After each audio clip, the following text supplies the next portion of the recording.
사랑이란 왠지 모른 척해도 관심이 그런 거 아세요? 그런 노래? 이거 누구 노래인지 아세요? 아이 그래 그런 거 아는 사람들 대부분 다 오래된 사람이야. 이용이 안평대군 이름이에요. 안평대군이 이용이에요. 그래서 안평대군한테는 뭘 했냐면 골룡포 2벌을 올려라. 부처님께 올려라. 이렇게 얘기를 하고 이상한 주문을 합니다. 정성을 들여서 잘하면 부처님이 반드시 감흥이 있을 거다. 어떻게 감흥이 있냐면 불상 앞에 사리가 나올 거래. 이럴 때 사리를 구해보자. 이게 뭐? 굉장히 재밌습니다. 그게 굉장히 재밌어요. 진짜 있는 얘기예요. 그렇게 해서 열심히 기도를 해보래. 너네 어머니 천도를 위해서 열심히 기도를 해보래. 어떻게 됐을 것 같아요? 어떻게 됐을 것 같아요? 그렇게 해서 세조하고 안평대군하고 가추축이 돼서 이때 신하들 종친들을 거느리고 기도를 쇠가 빠지게 했대. 스님들이랑. 근데 그게 한밤중에 살이 2가가 부처님 앞으로 떨어져요. 그 김수원의 살이 연기에 나오는 얘기입니다. 그래서 세종이 거기서 찬탄하면서 노래를 지어요. 지금 다 남아 있습니다. 그래서 그게 중국에도 그런 비슷한 일이 있거든요. 중국에도. 내가 원래는 월정사사리 얘기를 해주려고 했는데 월정사사리 얘기 할 수 있을런가 모르겠네. 중국에 오나라 손권 아시죠? 손권이 굉장히 재밌는 분이거든요. 자기가 나라 세우고 거의 자기가 말아먹었어요. 그런 분들이 있어요. 자기가 문 열어놓고 자기가 문 닫어. 이런 분들이 있어. 이게 너무 오래 살아가지고 이제 나타나는 건데, 이 손권이 이렇게 집권 시기에 그때 중국에 불교가 들어온 지가 얼마 안 됐습니다. 그래서 강승회라고 하는 분이 손권한테 찾아가서 불교야말로 대단한 겁니다. 이렇게 약을 팔았어요. 그랬더니 손권이 뭐 웃기고 있네? 이제 이렇게 된 거지. 왜냐면 처음 보는 지금 얘기들을 하고 있으니까 너 뭐요? 이제 이런 반응이 나온 거죠. 그랬더니 그때 강승회가 뭐라고 얘기했냐면 그거 재밌다. 그 오승전에 나오는 건데 굉장히 재밌어요. 부처님의 살이라고 하는 거는 굉장히 엄한 거기 때문에 기도하면 반드시 감흥이 있습니다. 그러면서 뭐라고 베팅을 했냐면 내가 기도를 해서 사리를 허공에서 구하겠습니다. 그랬더니 시간을 얼마를 주면 되는데 그랬더니 일주일입니다. 그래? 그래서 건물을 하나 이런 식으로 공간을 하나 주고 너네 기도해. 불상 놓으셔놓고 기도해. 그리고 밖에를 지켜요. 싹 이제 하는 거예요. 일주일 뒤에 사리가 나왔을까요? 열심히 기도를 했대. 거기 보면 그렇게 나와요. 열심히 했대. 열심히 했는데 안 되더래. 그렇게 해서 그거 살이 안 나오면 죽습니다. 왕을 교명한 거예요. 이거 사기친 거예요. 왕한테 사기치는 거예요.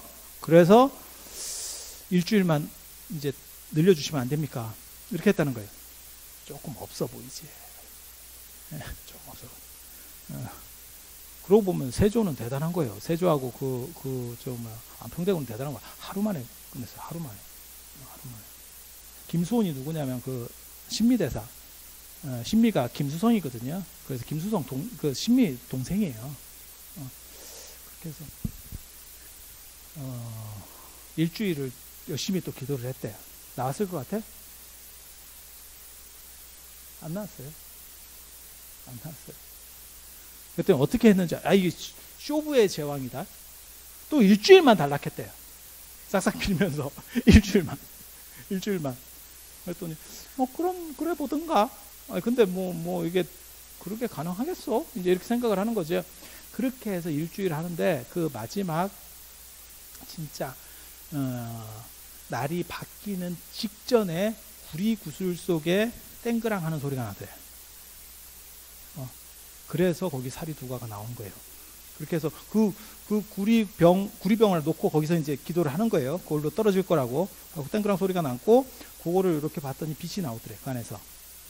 그렇게 해서 이제 그게 보고가 돼서, 이제 송건한테 간 거죠. 그 사리를 가지고 이제 신하들하고 같이 간 거예요. 그랬더니 이 양반이 뭐라 그랬냐면, 사리라고 하는 것은 단순히 이렇게 빛만 나는 게 아니고, 도끼로 쳐도 깨지지 않습니다. 그렇게 해서 송건이 어떻게 했겠어요? 그럼 쳐봐야지. 그렇게 도끼로 쳤대요. 이쪽 도끼 말고 저쪽에 도끼가 이렇게 생겼잖아요. 저쪽으로 쳤다는 얘기요. 요쪽 말고 요쪽으로 어떻게 치겠어? 그렇게 해서 뒤쪽으로 쳤더니 모루하고, 그러니까 받침대하고 도끼가 패이더래요. 그렇게 해서 무슨 절이 생기냐면 건초사, 오나라에서 최초 절이에요.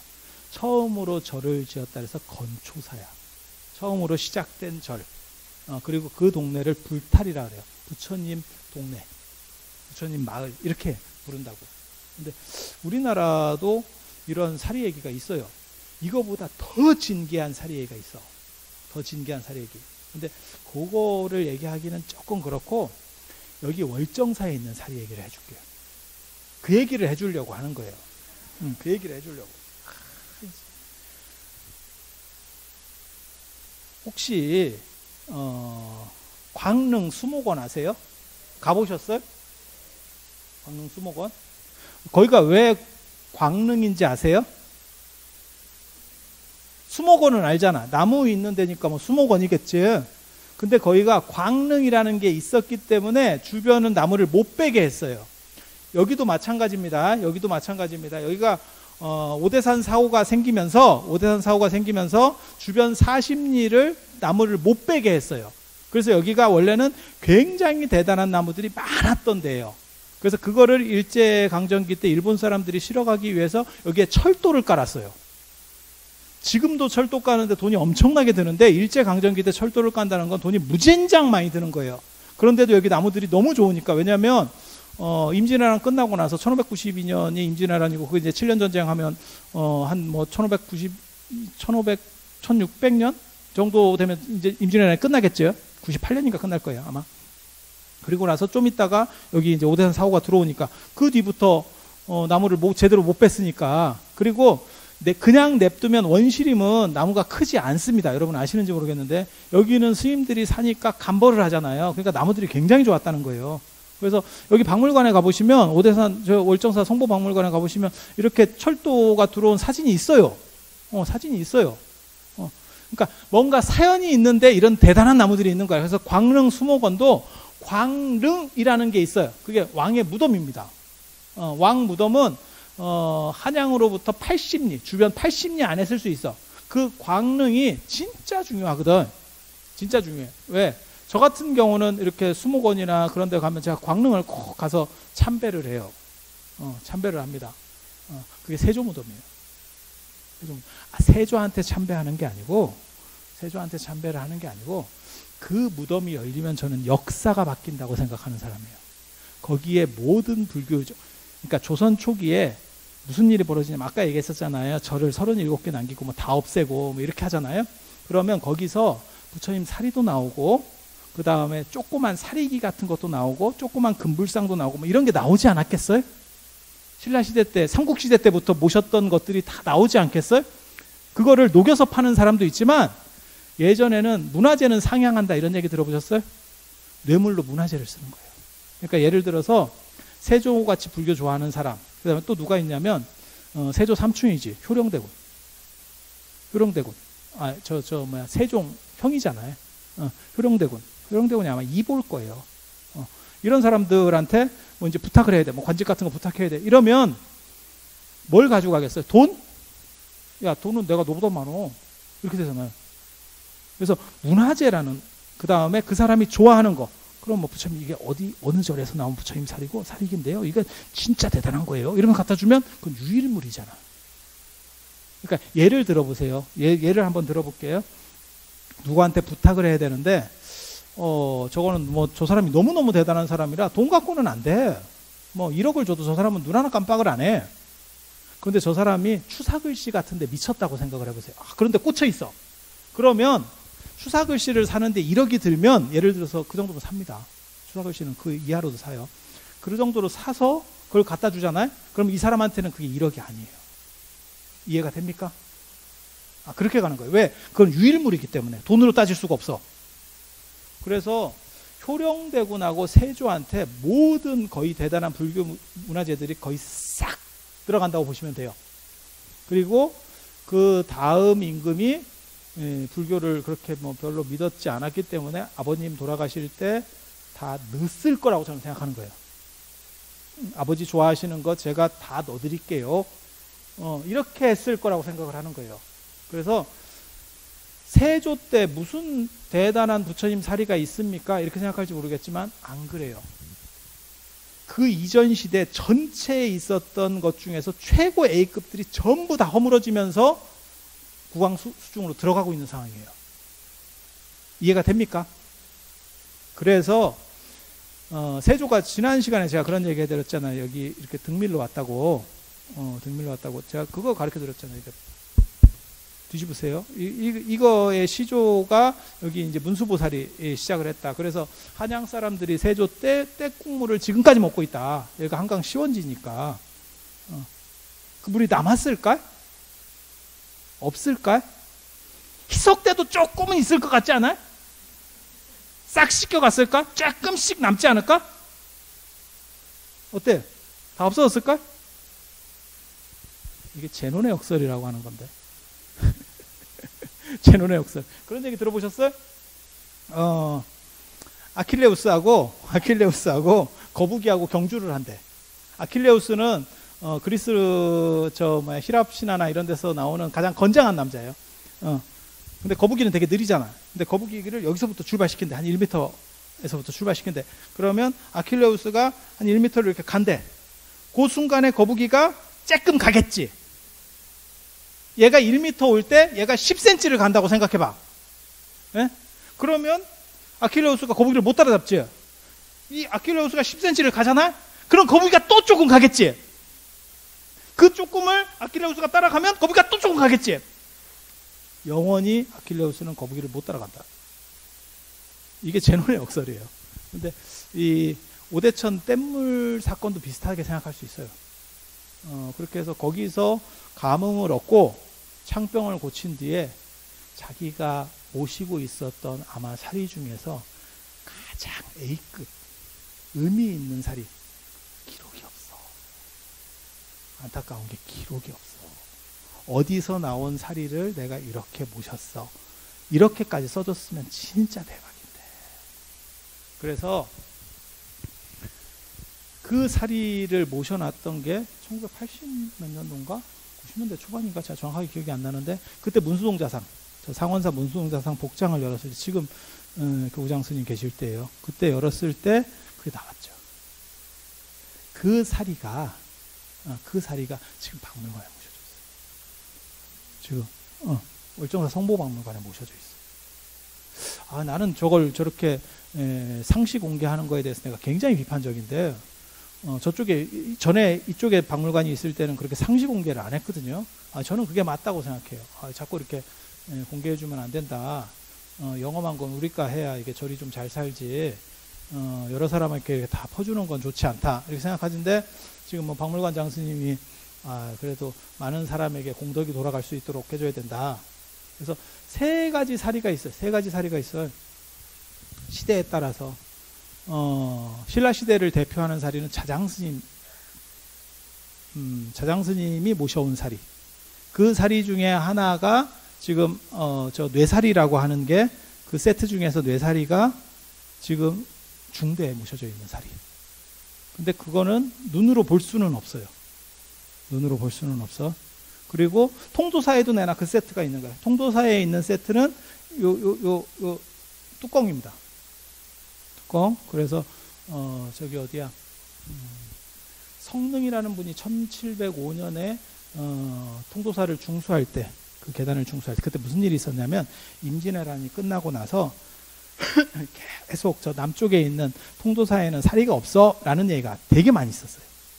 그래서 그때는 보궁을 여기가 복음이라고 생각하고 통도사가 복음이 조금 맞아? 이런 생각들을 많이 했어요. 왜냐하면 외구가 훔쳐갔을 거라고 생각하는 거예요. 그래서 성령이라고 하는 스님이 도저히 이게 자꾸 아니라고 사람들이 자꾸 말해가지고 미치겠다. 이래서 그걸 수리한다는 명분으로 해가지고 그걸 열었어요. 그랬더니 동의 같은 게 있더라. 이겁니다. 이거. 그 기록이 있습니다. 사리가사 사적 양록인가? 뭐 이렇게 될 거예요. 그리고 그게 이중환의 택리지에도 수록이 돼 있어요. 그래서 지금은 통도사 가도 당연히 못 보고 그 다음에 여기 중대에 올라가셔도 거기 사리가 모셔져 있다 하고 못 보고, 그죠? 보이든가요? 선근이 있고 착한 사람한테는 보여. 보이든가요? 그래. 업장이 두터워서 그래. 그럼 뭐 어쩔 수가 없어요. 저는 보입니다. 저는 보입니다. 저는 원래는 보이는데 제가 눈이 안 좋아서 이게 이 정도면 보여야 되는데 눈이 안 좋아서 못 봐. 내가 그래서 거기 사리가 모셔져 있고, 그 다음에 고려시대를 대표하는 사리는 지난 시간에 제가 말씀드렸던 그 10원전 사리예요. 고려 왕궁에서 송나라에서 이렇게 가지고 와서 고려 왕실에 모셨던 그 10원전, 그 사리는 어디 갔는지 모릅니다. 마지막 고려사 기록에 보면 왕륜사 얘기가 나오는데 그쪽에 모셨던 것 같고 그 뒤로 얘기들이 거의 없습니다. 끝났어요. 그래서 그거는 어디로 갔는지를 모르겠고 자장스님 세트 중에서 여러분이 보실 수 있는 사리도 있어요. 지금 제가 통도사하고 중대는 못 봅니다 라고 말하지만 보실 수 있는 데가 두 군데 있습니다. 제가 그냥 팁으로 가르쳐 드릴 테니까 여러분들이 가실 일이 있으시면 한번 보세요. 그게 고성 건봉사의 치사리. 고성 건봉사의 치사리. 그거 통도사 세트입니다. 통도사 거기서 나온 겁니다. 그 임진왜란 때 옮겨갈 때 거기서 남긴 거예요. 근데 건봉사가 다 이게 38선에 걸려가지고 전쟁 시에 한국전쟁 때 다 파손이 됐지만 아이러니하게도 38선에 묶이는 민통선에 묶이는 바람에 사람 출입이 잘 안 돼서 그게 남은 거예요.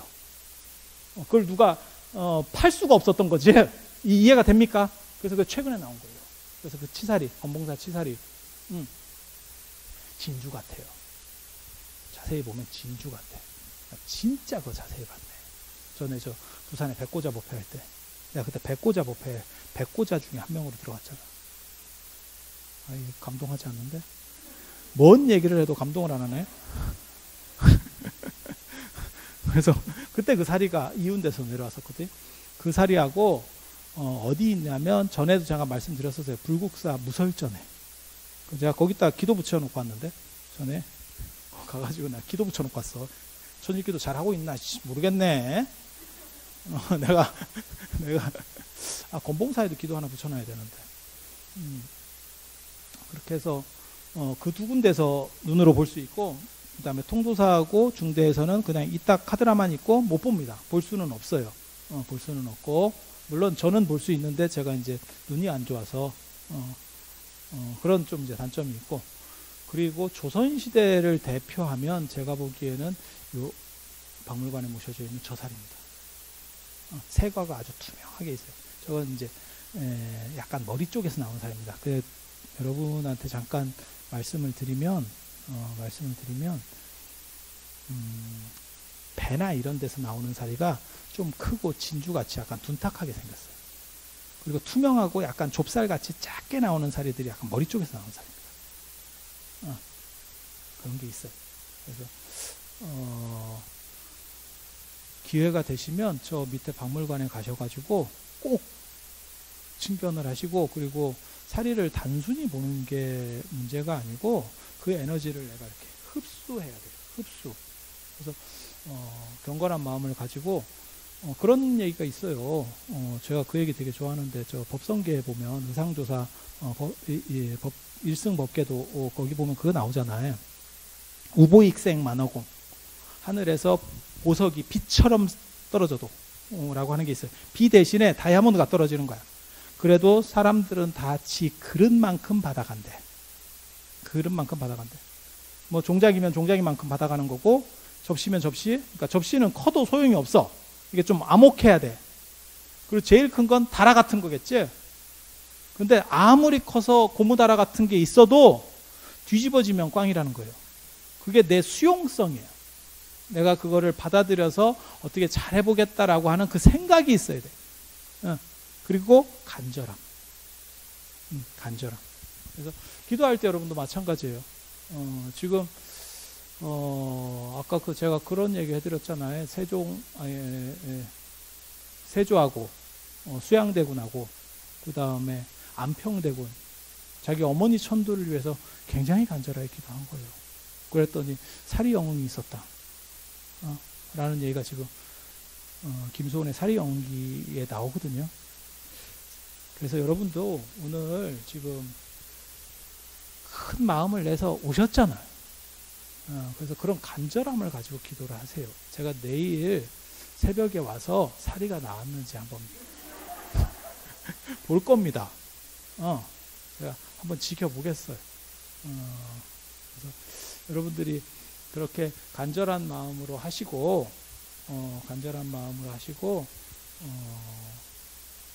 뜻하고 원하시는 일을 잘 이룰 수 있도록, 그리고 우리 가검 스님이 참 고생을 많이 하세요.